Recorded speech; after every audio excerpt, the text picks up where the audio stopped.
we may have a grant that does not have income limitation. For instance, we do work under a HUD grant for fair housing. So if you're the victim of housing discrimination, you can be a multimillionaire, and we could represent you for free. There's no income requirements under the HUD grant because discrimination in housing is such a high priority and something that HUD wants to root out. At least they say they want to root out, and we obviously want to root out and end it, because you shouldn't be discriminated against in your housing, that they don't put any type of income limitation on us. And a lot of times there are discriminatory evictions, and if you think you're getting evicted because you fall within one of the protected classes, that's something that we would be able to represent you on regardless of your income level. We get senior grants. A lot of counties will give us a grant to represent seniors in their community, and a lot of those grants don't require verification of income. But there are plenty of people who fall under the income level to help, and unfortunately those numbers are growing. What about mental illness? There's a woman here who used to live here in this complex where I live, who's clearly has problems, and when she received that notice, she's out on the street now. We see her out on the street. Would you cover someone who has a mental illness? Oh, absolutely, and we try to do what's called a holistic. If obviously we have to have the person's consent, but there are other social agencies that we try and work in conjunction with, to especially homelessness. There are a lot of homelessness networks out there that try to do rapid rehousing. Sometimes a mental illness can even trigger a disability under the Fair Housing Act. If you have a mental disability that perhaps you can't read, and the landlord wouldn't provide you an interpretation of your lease or what they were sending you, that has the potential of falling under the Fair Housing Act. So now if someone receives this an eviction notice or a 30-day notice to pay or quit, and you serve them with the CDC moratorium, the declaration, how can the landlord challenge the moratorium? Well, what a lot of them are doing is, and it varies, that there's no clear guidance in that CDC order of what the rules are or what we're supposed to do. So a lot of it varies from court to court, state to state. Different landlords are challenging it in different ways. Some of them are requiring, if they challenge the CDC, they're saying, I don't believe that their income was affected by COVID, and they ask the judge for the tenant to provide strict proof that their income has been affected by COVID. Some people, they try and challenge the sufficiency and the authenticity of that declaration of the CD moratorium. There's nothing there's no guidance in that CDC order as to whether or not that's valid, if that's a valid way to challenge it or not. But, it just depends on, some judge may think that, I think that they need to prove this, and some judges say, no, the order says as soon as you file this, you are protected. So it kind of just depends on what jurisdiction you're in. There have been some national challenges to the order, and fortunately, right now it looks like it's going to stay in place at least through the end of the year. It could get renewed. I think if there's enough of an uproar that the CDC or maybe even the folks up in Washington will realize that this is a big problem. And the hard part is this: it's not fair to landlords to have to give a tenant free rent for 8 months. Yeah.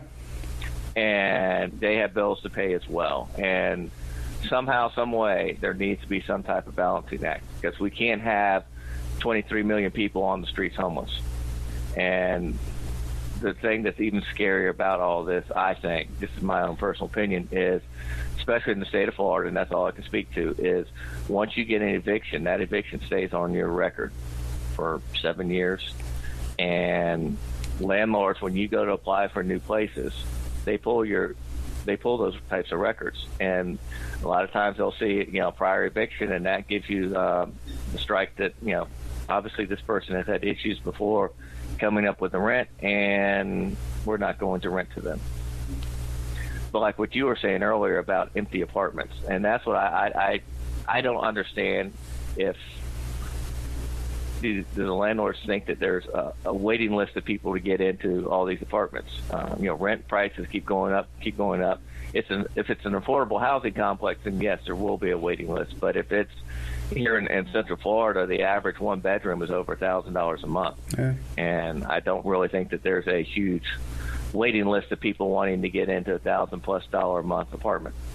So, a lot of the CARES Act provided a lot of cities and counties with funding that was meant to help people struggling with their rent. Either I know Orange County, where I'm located, they have an eviction diversion program where if the landlord and the tenant agree, and they got to be residents of Orange County, then there's a $4,000 payment to the landlord, and that goes for back rent that was owed, and the landlords agree not to take any legal action against the tenant for the next 60 days. So at least gives them 60 days of housing security, and it gives money directly to the landlord. It never passes through the tenant. It goes straight to the landlord. So it gives them at least some recovery for that back rent. But you'll hear rent freezes and rental assistance and rent forgiveness, and there'll be all kind of different buzzwords tossed out there as a solution to this. But whatever solution they come up with, it has to be fair. It has to be fair to both sides, the landlord and the tenant. Yeah, it's unfortunate. Like, they got these empty apartments, and then they got like PPP money, they got SBA money, but that's not being applied to rent. That's being applied to their own losses. Right. And then the other really, really disturbing trend is, and this is nationwide too, is landlords taking matters into their own hands. Right. I was just about to ask you about that. Yeah, the self-help evictions. Tell us about that. What cannot a landlord do? I'll tell you what a landlord can't do. That's easier. Well, what a landlord can do is comply with the laws. But what landlords across the country, you see this, and we see this in Florida, and this is not just unique to Florida, but some of them will try and shut off your utilities, and that way you have no water, gas, or electric, and they're trying to force you out of your apartment. Some of them will actually take appliances out. If you're out of the apartment, they'll go take all your appliances out. They'll put locks on your doors. It's called a self-help eviction. And I was on a national housing call, and they were talking about actually in Vegas that some of the big companies out there basically had squads where they had employees dressed up in uniforms with badges and stuff, and they were threatening tenants and forcing them out under false pretenses. I heard one story where they actually created a false court hearing, got the tenant to go down to the courthouse, and when they were in the courthouse, they went in and removed all the appliances and put a new lock on the door to try and get the people out. And those are highly illegal, and actually it entitles the tenant to damages. They can sue the landlord in court and get up to 3 months of back rent paid to them directly as a damage. So it's legal aids across the country have seen a 90% increase in those type of cases, those type of calls. And it's you hear about it. And a lot of it is out of frustration. If the landlord has someone in there, and we had, when the first round of stimulus checks came out, landlords are using that to say that I know you got a stimulus check, you need to just forward that stimulus check over to me. And they can't force them to do that. But it's if there are no protections come January 1st, 2021, there's going to be a lot of desperation on both sides, I think. And also, too, I'm hearing that a lot of these protections that we have in place right now, the CDC moratorium, this kind of stuff, doesn't apply to people who are living in extended stay motels, like budget suites and stuff like that, or trailer parks. So the most poor among us that can't even get their utilities turned on and can't get an apartment are being kicked out in 24 hours. Yeah, it is. The extended stay, those actually require... in Florida, at least, a little bit more extended analysis, because you can make arguments that it is a landlord-tenant relationship. If they sign some type of lease agreement, if there's an indication that this is not transient in nature, if the person gets mail there, then they could consider that a residence, and then you could be protected. But a lot of these people are just desperate, and they believe what they say. The owner of the motel says, you're out of here, and this is a motel. I don't care. You've been living here for 6 months. You haven't paid rent. You hadn't paid my weekly rent in the last week months or week. Back in Vegas, it's a week. That's very true. And I mean, I'll be honest with you, I was doing an outreach yesterday to help people in the Orange County eviction diversion program, and 3 young ladies were there, and in their young 20s, and they were living in a horrible apartment complex that we know of, but they got evicted, and of course they got to us too late. They'd already been evicted and whatnot, and there were all kind of problems with it. But they're motel surfing. I mean, they're going from extended stay to extended stay, and they were bluntly honest with me, saying that these are just rat holes. Yeah. I mean, they're disgusting, and a lot of places the water doesn't run, the plumbing's back up. But that's unfortunately mobile homes and extended stays are the extent of affordable housing in a lot of communities. Yeah, it's amazing how these places are allowed to operate when they're a den of prostitution and drug dealing.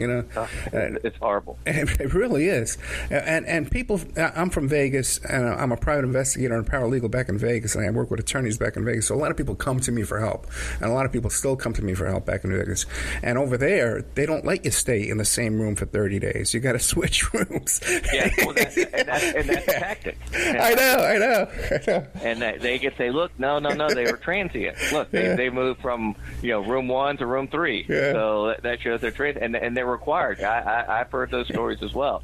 And then we see on the flip side, the other sad thing too is people who may be migrant farm workers and whatnot, and they live in some of these communities, mobile home parks and whatnot, and just treated horribly, and they feel they have no rights because they just threaten them.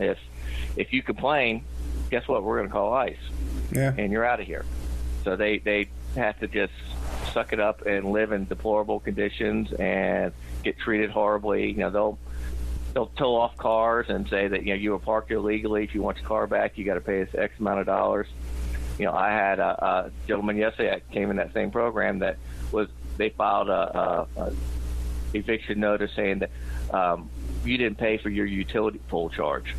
I mean, just coming up with, paid all his rent, but then the landlord wanted more money, so he was charging them for utility poles in the complex. But just imagine, you're a migrant worker, and you're living there. Sometimes they give you housing, on the farm there, right?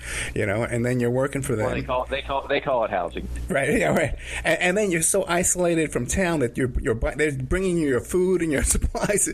That's slavery. Yeah. That is slavery. I've gone out and spoken to migrant workers, and just the level of desperation that I could see in their eyes, it was heartbreaking. Yeah. And they bust their butts.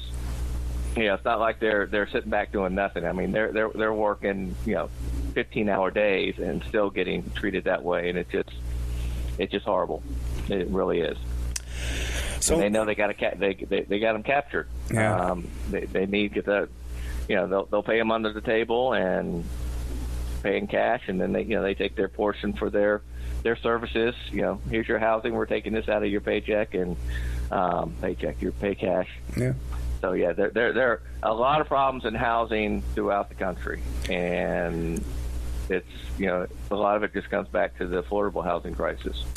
Florida is really, really bad with affordable housing, and nationwide it's getting worse and worse. So right now, because we are running out of time, like right now, someone got served for eviction December 1st. They responded, and now let's say they got an order order of eviction to leave December 31st when the CDC thing ends. How much time do they actually have? Well, here's and I can only speak to Florida. Yeah. If you're served with an eviction in Florida and it's gone through, and the CDC order, most courts are interpreting as it doesn't bar filing an eviction action. It bars the final step of an eviction, which is a writ of possession in Florida.